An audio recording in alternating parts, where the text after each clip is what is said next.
Hi.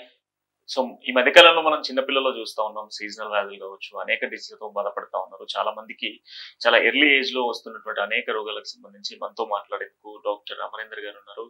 ఆయనకు సంబంధించి అంటే ఆల్మోస్ట్ చిల్డ్రన్ స్పెషలిస్ట్‌గా కూడా కొన్ని సంవత్సరాల నుంచి ఆయన ప్రాక్టీస్‌లో ఉన్నారు. ఆయనతో మాట్లాడదాం. Hi sir. నమస్తే.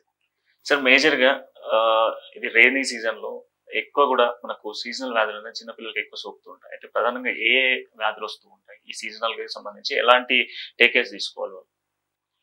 ఈ రైనీ సీజన్లో మనకి మన ట్రాపికల్ కంట్రీస్లో జూన్ జూలైలో ముఖ్యంగా ఈ రెయిన్స్ ఒక్కసారి పడగానే loose motions, gastroenteritis plus flu infections, respiratory infections ఇవి కామన్గా పిల్లల్లో వస్తూ ఉంటాయి.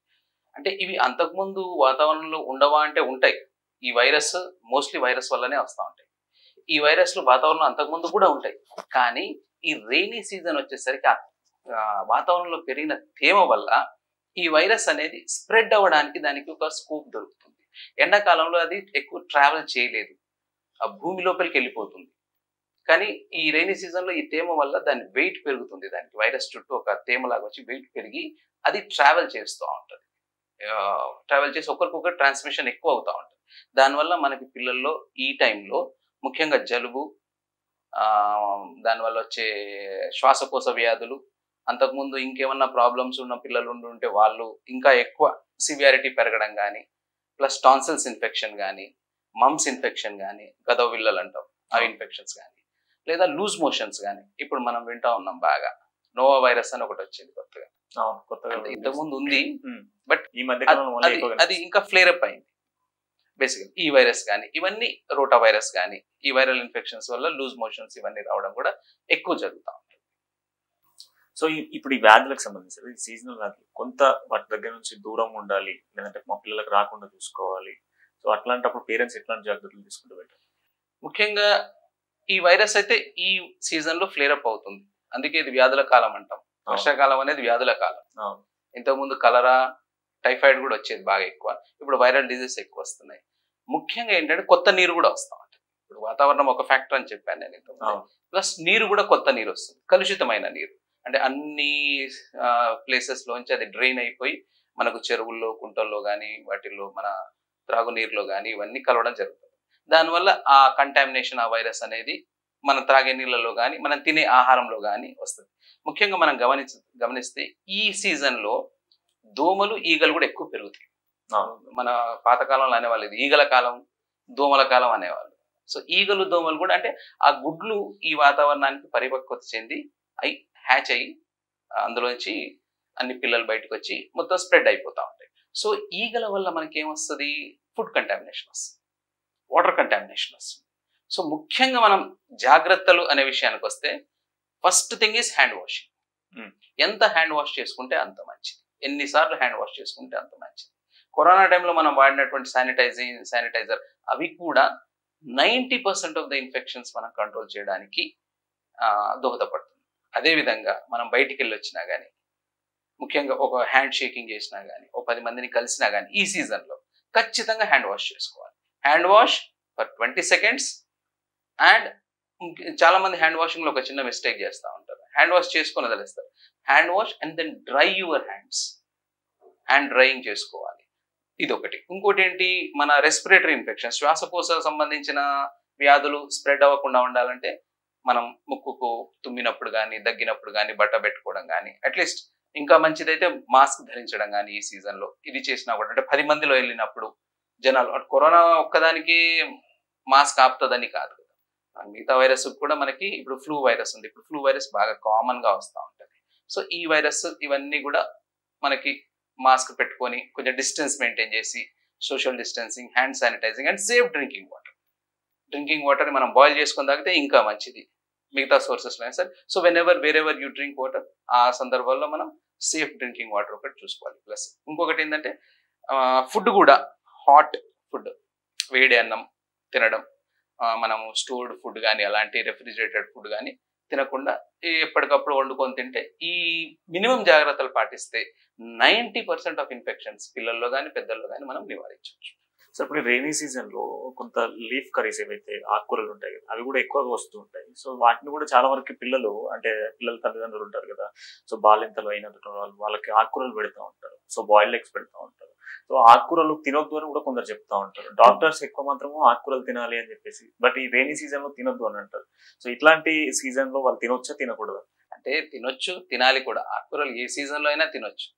ఇప్పుడు ఇంతకుముందు చెప్పినట్టు ఆకుకూరలు కానీ ఏదైనా కానీ ఆ రెయిన్ వాటర్ అనేది డ్రైన్ అయిపోయి ఆ కంటామినేటెడ్ వాటర్ అన్నిటికీ వస్తుంది.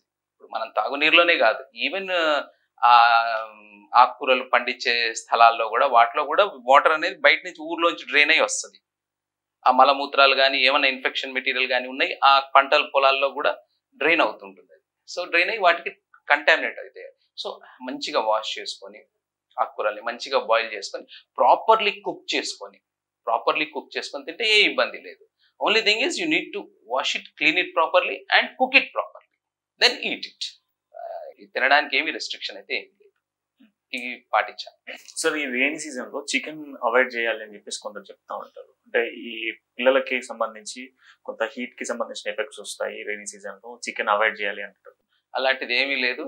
కాకపోతే ఏంటంటే మనకు ఏమన్నా స్వైన్ ఫ్లూ కానీ బర్డ్ ఫ్లూ కానీ ఇంకేదైనా ఫ్లూ ఇన్ఫెక్ట్ అయ్యి ఉండి వాటికి కూడా ఆ వైరస్ ఆ టైంలో ఇన్ఫెక్ట్ అయ్యే ఛాన్సెస్ ఎక్కువ ఉంటాయి. అలాంటి సందర్భంలో అవాయిడ్ చేయమంటాం. కానీ అదర్వైజ్ మళ్ళీ ప్రాపర్లీ కుక్డ్, ప్రాపర్లీ స్టెరిలైజ్డ్ ఎన్విరాన్మెంట్లో ఈవెన్ మనం మీట్ ప్రాసెస్ చేసే వ్యక్తి అయినా సరే తను కూడా ప్రాపర్లీ స్టెరిలైజ్ చేసుకొని ఆ వాతావరణాన్ని, దాన్ని మనం కుక్ చేసే వాతావరణాన్ని, దాన్ని ప్రాసెస్ చేసే వాతావరణాన్ని స్టెరిలైజ్ గా పెట్టుకుంటే we can always eat, no issue. Sir ఇప్పుడు మేజర్ గా ఒక 1 year బాబు నుంచి అంటే ఇప్పుడు పుట్టిన పిల్లల నుంచి స్టార్ట్ చేస్తే అప్ టు 5 years వరకు ఉన్నటువంటి పిల్లలకి ఈ వ్యాధులు ఏవైతే అంటే రెగ్యులర్ గా ఈ సీజనల్ వ్యాధులు కాకుండా అనేక వ్యాధులు కూడా వస్తూ ఉన్నాయి, మనం చూస్తా ఉన్నాం. ఒకప్పుడు ఇంతకుముందు మేము అనుకున్నట్టుగా 30 to 40 years దాకా అసలు చిల్డ్రన్స్ కి సంబంధించినటువంటి హాస్పిటల్స్ కూడా, బట్ ఇప్పుడు అనేక హాస్పిటల్స్ మనకు కనిపిస్తా ఉన్నాయి. మేజర్ గా ఈ పిల్లలకు సంబంధించి రోజు కూడా కొన్ని వందల మంది అడ్మిట్ అవుతా ఉన్నారు. ఎందుకు సార్? మేజర్ గా అంటే ఇప్పుడున్నటువంటి జనరేషన్ ప్రాబ్లమా లేకపోతే జరుగుతున్నటువంటి అప్కమింగ్ డెవలప్మెంట్స్ వల్ల వస్తున్నటువంటి వ్యాధులు ఇవన్నీ? చాలా మంచి ప్రశ్న. వ్యాధులు అనేవి కొత్తగా ఏం పుట్టుకు రాలేదు. ఈ వైరస్లు కానీ ఇవన్నీ కూడా ఇన్ఫెక్షన్స్ కానీ ఇవన్నీ వాతావరణంలో ఉన్నాయి.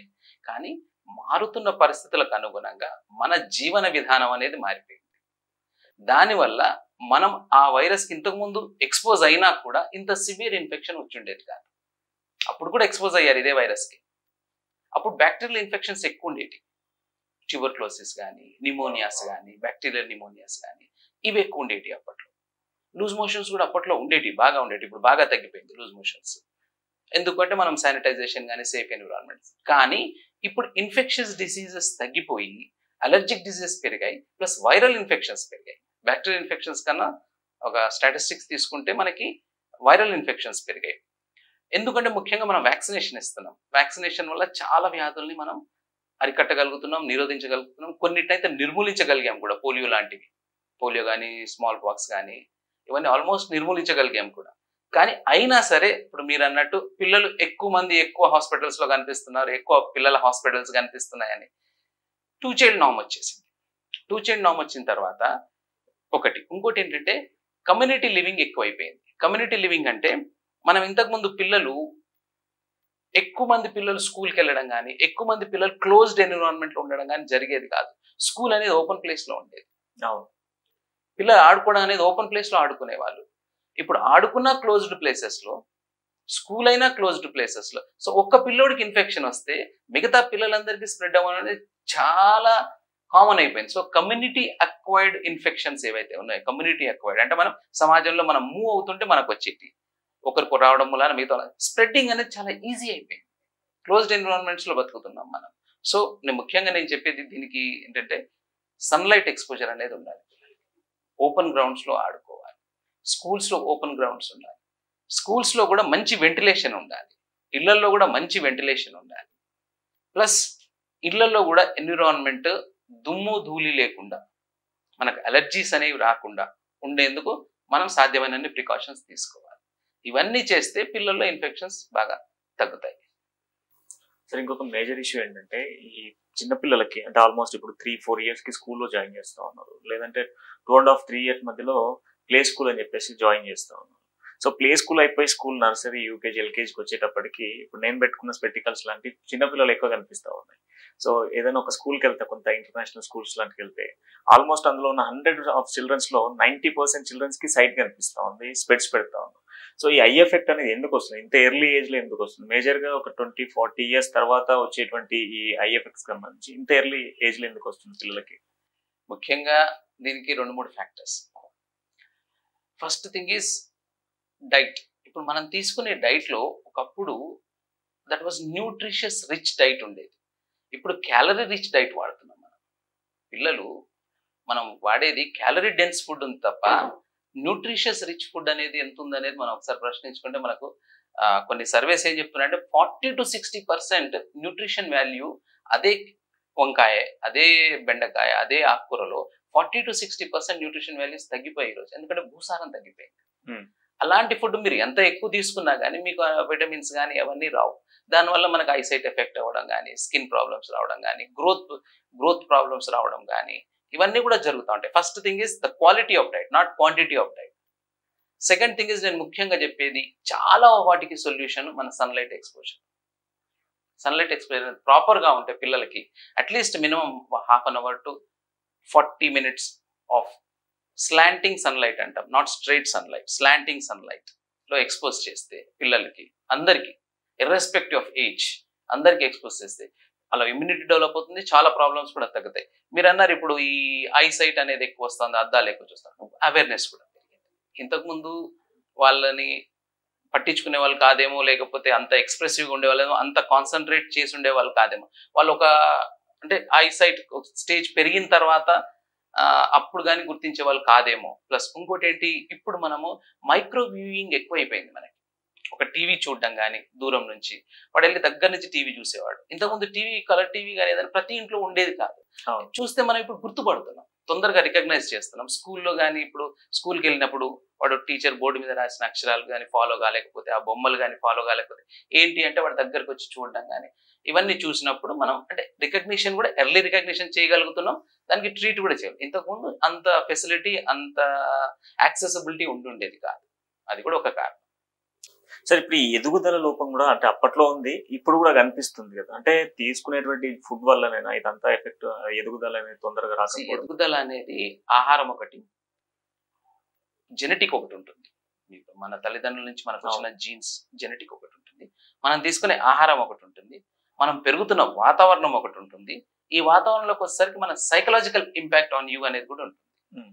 ఇంతకు ముందు వి యూస్ టు బి అంటే మనం అందరం కూడా ఒక జాయింట్ ఫ్యామిలీ, ఒక అందరితో కలిసి ఉండడం కానీ సామాజిక జీవనం అనేది బాగా ఉండేది ఇంతకుముందు కంపేర్ చేస్తే. దాని గురించి ఇప్పుడు మనం పెద్దవాళ్ళని ఎవరిని అడిగినా చెప్తా ఉంటారు. సో దానివల్ల ఒక పిల్లోడికి ఎదుగుదల కానీ, వాడి యొక్క మానసిక స్థితి కానీ, అంటే ఓన్లీ శారీరక ఎదుగుదలనే కాకుండా మానసిక ఎదుగుదల కానీ ఇవన్నీ కూడా బాగుండే పరిస్థితి ఉంటుంది అందరితో కలిసి ఉన్నప్పుడు, సామాజిక జీవనం బాగున్నప్పుడు. ఇప్పుడు ఏమైపోయింది, న్యూక్లియర్ ఫ్యామిలీస్ అయిపోయాయి. ఈ న్యూక్లియర్ ఫ్యామిలీస్లో వచ్చేసరికి దానివల్ల అండ్ మోర్ అడిక్షన్. ఇప్పుడు మీరు అన్నట్టు ఈ గ్యాడ్జెట్స్కి కానీ వీటికి బాగా అడిక్షన్ అవ్వడం వలన వాళ్ళ ప్రపంచం అనేది చాలా అంటే మ్యాన్ టు మ్యాన్ ఇంటరాక్షన్ తగ్గిపోయింది ఒకటి.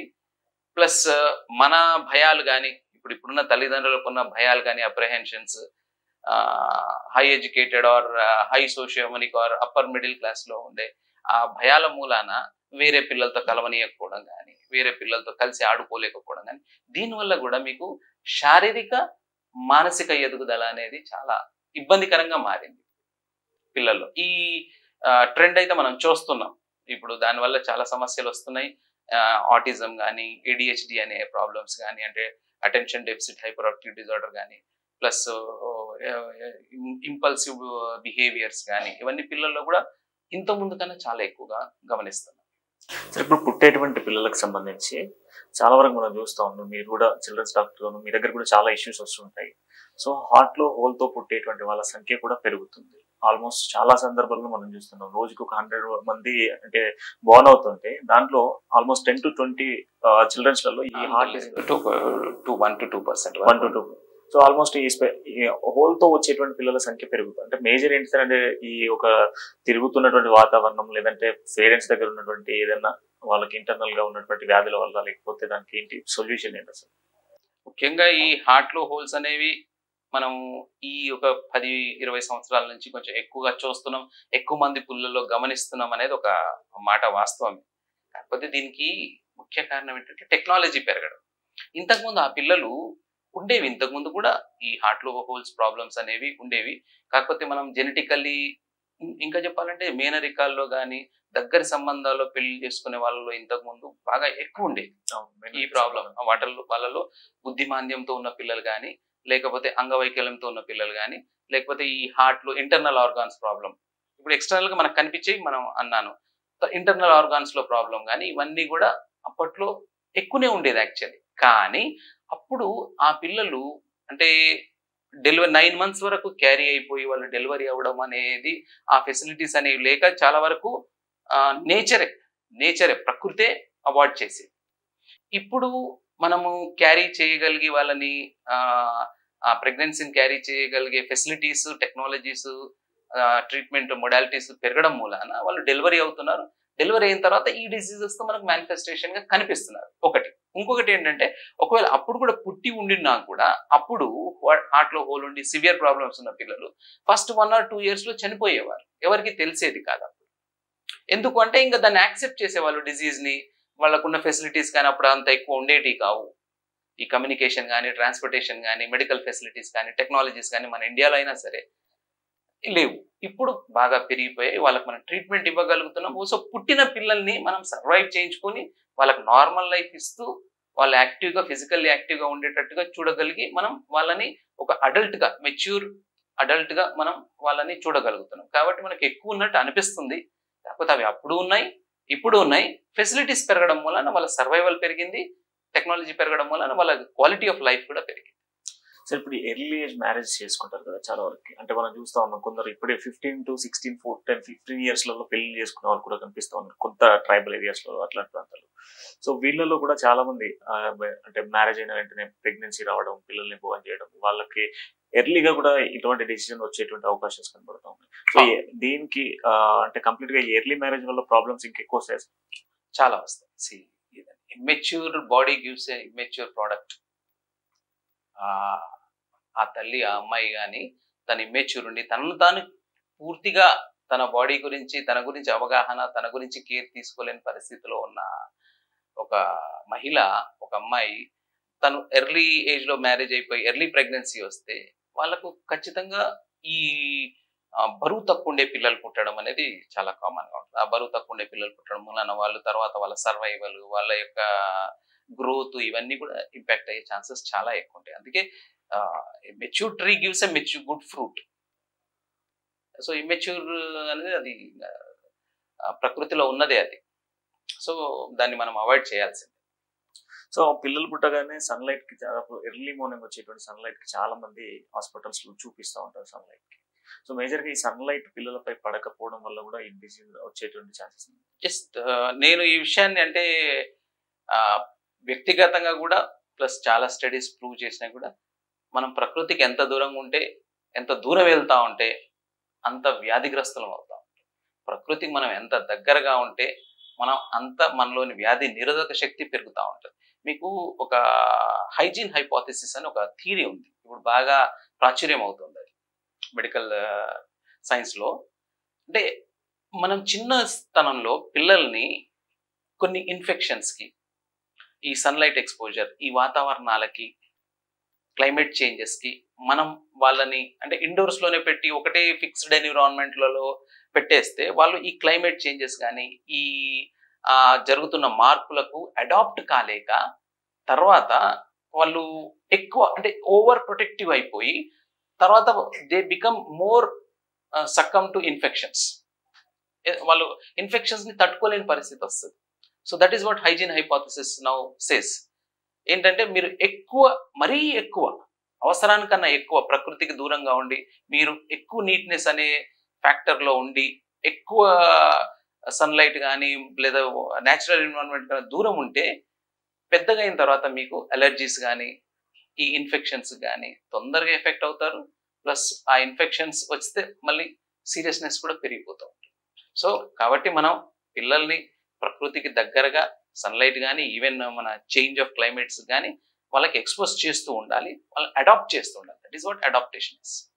సరే, ఇప్పుడు చిన్న పిల్లలకి అంటే ఆల్మోస్ట్ ఒక 2-3 years స్టార్ట్ కాగానే డెంటల్స్ వస్తూ ఉంటాయి, అంటే చిన్న చిన్నగా పాల పన్ను వస్తూ ఉంటాయి. సో వచ్చినటువంటి పిల్లలకి ఏంటి అంటే ఏదైనా తినాలి అన్నటువంటి ఆలోచన స్టార్ట్ అవుతుంటుంది. సో ఒక 4 yearsకి వచ్చేటప్పటికి డెంటల్ ఇష్యూస్ కూడా పిల్లల్లో ఎక్కువ వస్తున్నాయి. సో తినే జంక్ ఫుడ్ వల్ల వస్తుంది సార్, అంటే ఈ ఆయిల్ ఫుడ్స్ లాంటివి, బయట ఫుడ్స్ తిరుగుతారు, మేజర్గా మ్యాగీ అట్లాంటివన్నీ తింటా ఉంటారు. సో వీటి వల్ల డెంటల్ ఇష్యూస్ వస్తుంటాయి. డెంటల్ ఇష్యూస్ రావడానికి 3-4 కారణాలు ఉన్నాయి. First thing is bottle feeding, top feeding అంటాం. ఈ బాటిల్ ఫీడింగ్ చేసే పిల్లల్లో ఎక్కువ ఛాన్సెస్ ఉంటాయి. ఆ ఎనామిల్ అనేది పాడైపోతుంది, కంటిన్యూస్ ఆ లాక్టిక్ యాసిడ్ ఎక్కువ ప్రొడ్యూస్ అయిపోయి మీకు లాక్టోజ్ మిల్క్ ప్రోడక్ట్స్ బ్యాక్టీరియా వల్ల ఫర్మెంట్ అయిపోయి లాక్టిక్ యాసిడ్ ఎక్కువ ప్రొడ్యూస్ అయ్యి ఆ యాసిడ్ ప్రొడక్షన్ లో యాసిడ్ మీ ఎనామిల్ని డ్యామేజ్ చేసేస్తుంది పిల్లల దాంట్లో. సో దాని మూలాన వాళ్ళకు ఇంకా నెక్స్ట్ ఇన్ఫెక్షన్స్ కేరీస్ టూత్ వస్తూ ఉంటాయి. First thing. Second thing is calcium rich diet అనేది మనం ప్రాపర్ ఇప్పుడు 6 నెలలు దాటిన తర్వాత పిల్లలకి మనం ఘనాహారం మొదలు పెట్టాలి. తర్వాత స్టేజ్ వైజ్ గా దాన్ని ఇంప్రూవ్ చేస్తూ చేస్తూ చేస్తూ 1 year కల్లా చైల్డ్ తల్లి తినగలిగే ప్రతి ఆహారాన్ని కొద్ది మాత్రలో అయినా సరే తీసుకోగలే స్థితికి రాగలడు మనం పెట్టాలి. అంతేగాని ప్రతిదీ సాఫ్ట్ ఫుడ్ లేదా ప్రతిదీ రెడీమేడ్ ఫుడ్ అని కాకుండా హోమ్ మేడ్ ఫుడ్ లోకి ఫస్ట్ ఇయర్ కల్లా హీ షుడ్ తను కూడా ఒక ఫ్యామిలీ మెంబర్ లాగా ట్రీట్ చేస్తూ ఒక 1 year old చైల్డ్ ని మన ఫ్యామిలీ పాట్ అంటాం. అంటే మన ఫ్యామిలీలో తినే ఆహారాలు పెట్టడం కానీ మనం రొటీన్ గా తినే అన్ని వెరైటీ ఆఫ్ ఫుడ్స్ పెట్టడం వల్ల వాళ్ళకి ఈ ఓవరాల్ జనరల్ హెల్త్ కాకుండా ఈవెన్ మీరు అన్నట్టు డెంటల్ హెల్త్ కూడా స్ట్రాంగ్ గా ఉంటుంది. And by 2nd year or 3rd year he should be treated as an adult.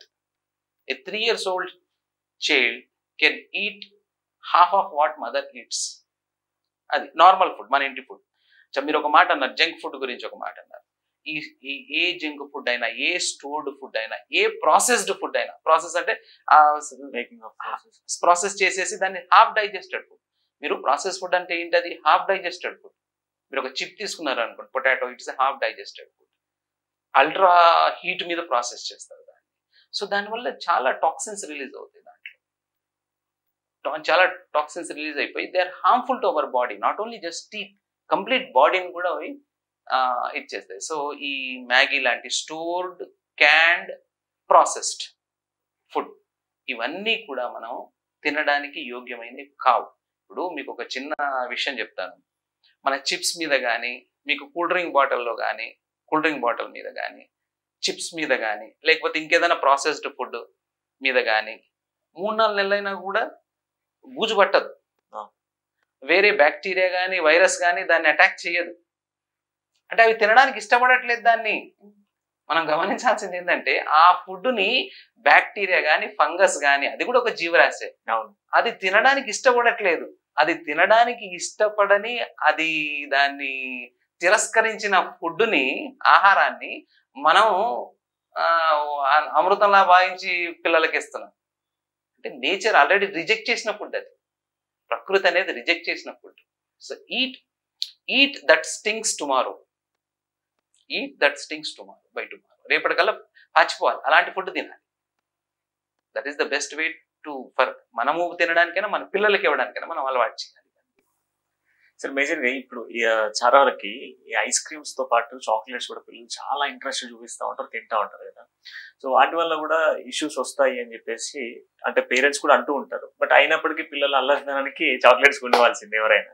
So దీనివల్ల కూడా ఎలాంటి ఎఫెక్ట్స్ వస్తాయి సార్? చాలా వరకు మీరు అన్నట్టు ఈ చాక్లెట్స్ కానీ, ఐస్ క్రీమ్స్ కానీ, ఇవన్నీ కూడా హై క్యాలరీ డైట్.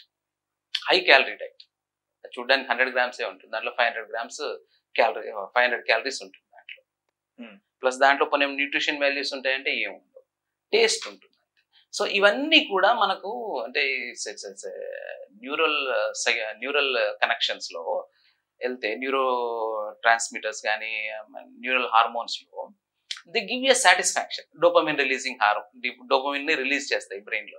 దానివల్ల ఏమైందంటే మనకి ఒక సాటిస్ఫాక్షన్, ఒక హ్యాపీనెస్ వస్తుంది. That's a happy hormone. Dopamine is called happy hormone. మనం ఐస్ క్రీమ్ తిన్నా కానీ, ఒక చాక్లెట్, ఒక తీపి పదార్థం తిన్నా కానీ. అండ్ ఇంకొకటి ఏంటంటే డోపమిన్ కూడా దాని అడిక్షన్ వచ్చేస్తుంది. Dopamine is also an addictive hormone అనమాట. ఎంత మాత్రంలో రిలీజ్ అయితే అంతనే బాగుంటుంది, కానీ addictive. So it wants more again and again. దానివల్ల మనకి ఒబేసిటీ రావడం, హెల్త్ పాడవడం. అండ్ నేను ఇంతకుముందు అన్నట్టు దానివల్ల క్యాలరీస్ వస్తాయి తప్ప క్వాంటిటీ ఉంటుంది తప్ప క్వాలిటీ ఫుడ్ కాదు. సో దాన్ని కొద్ది మాత్రలోనే ఈ రోజున్న సామాజిక పరిస్థితుల్లో 100% అవాయిడ్ చేయలేం. 100% అవాయిడ్ అయితే చేయలేం. బట్ మనం రెస్ట్రిక్షన్స్ పెట్టాలి దాంట్లో. దాన్ని ఎంతవరకు తీసుకోవాలనో అంతవరకే తీసుకోవాలి. అండ్ అది దట్ ఈస్ చాలా సందర్భాల్లో మెయిన్ ఫుడ్ అయిపోయిన సందర్భాలు కూడా ఉన్నాయి. ఈ జంక్ ఫుడ్ అనేది, ఐస్ క్రీమ్స్ అంటే కేవలం అది మాత్రమే తింటారు, అది ఇస్తేనే తింటాము అనే మారం చేసే పిల్లలు కూడా ఉన్నారు. సో మనం దాని గురించి పిల్లలకు అవగాహన కలిగిస్తూ, తల్లిదండ్రులకు కూడా అవగాహన కలిగిస్తూ, that is not the main food. అది ఎప్పుడైనా ఒకసారి occasional food, not a regular food. Regular food కాదు, once in a while is okay, but that should always be ఎంతవరకు దాని నుంచి దూరంగా ఉంటేనే అంత మంచిది.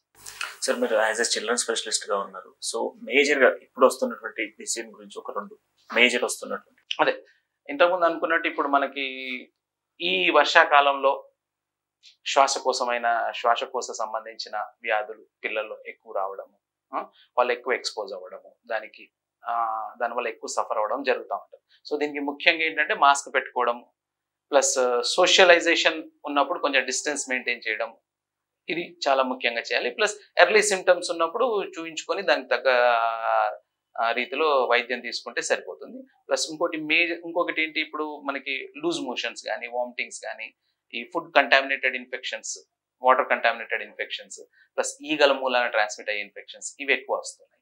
సో వీటికి మన hand washing, safe drinking water and well cooked food and hot food తీసుకోవడం. ఇంకొకటి ఏంటంటే ముఖ్యంగా ఇప్పుడు మనం చూస్తున్నాం డెంగ్యూ కూడా బాగా పెరుగుతుంది ఈ సీజన్ లో. మన మస్కిటోస్ అవన్నీ పెరగడం మూలాన డెంగ్యూ కూడా కొంచెం చూస్తున్నాం. కొంచెం చికెన్ గునియా కేసెస్ కూడా ఈ మధ్యన అడపా చూస్తున్నాం మేము. సో దానికోసం ఏంటి, మన ఎన్విరాన్మెంట్ క్లీన్ ఉంచుకోవడం, చుట్టుపక్కల వాటర్ స్టాగ్నేషన్ లేకుండా, చెత్తా చెదారం లేకుండా, మన చుట్టుపక్కల మనం నివసిస్తున్న ప్రాంతాల్లో మనం ఇవన్నీ జాగ్రత్తలు తీసుకొని, కొంచెం ముఖ్యంగా ఈ బ్లీచింగ్ పౌడర్ యూసేజ్ కానీ, దోమలకు కొంచెం రిపెలెంట్స్ వాడడం కానీ, ఇవన్నీ మనం చేసుకొని మన చుట్టుపక్కల వాటర్ స్టాగ్నేషన్ ప్లస్ కంటామినేషన్ కానీ, పొల్యూషన్ కానీ లేకుండా చూసుకోవడం అనేది మన సామాజిక బాధ్యతగా. సో ఇవన్నీ కొన్ని పాటిస్తే మనం ఈ సీజన్లో వ్యాధులకు దూరంగా ఉండొచ్చు, నివారించుకోవచ్చు. Thank you sir, thank you so much. Thank you very much. So మొత్తానికి మీ పిల్లల్ని కూడా జాగ్రత్తగా ఉంచుకోవాలి అంటే కంప్లీట్ గా కూడా ఇప్పుడు వస్తున్నటువంటి వ్యాధులకు సంబంధించి ఇంటిని పరిశుభ్రంగా ఉంచుకోవాలి. వీలైనంత వరకు అవుట్ సైడ్ ఫుడ్ కాకుండా ఇంట్లో అప్పుడు మేక్ చేసుకున్నటువంటి వేడి ఫుడ్ తీసుకోవడం. సో సన్ లైట్ ని కంప్లీట్ గా కూడా పిల్లల మీద అప్పుడప్పుడైనా పడే విధంగా చూసుకుంటే కొంత ఇలాంటి వ్యాధులు రాకుండా ఉంటాయంటే కూడా డాక్టర్ చెప్తున్నారు. మన ఇంటర్వ్యూ మళ్ళీ కలుద్దాం. అంటే చూస్తున్నాం కోసం.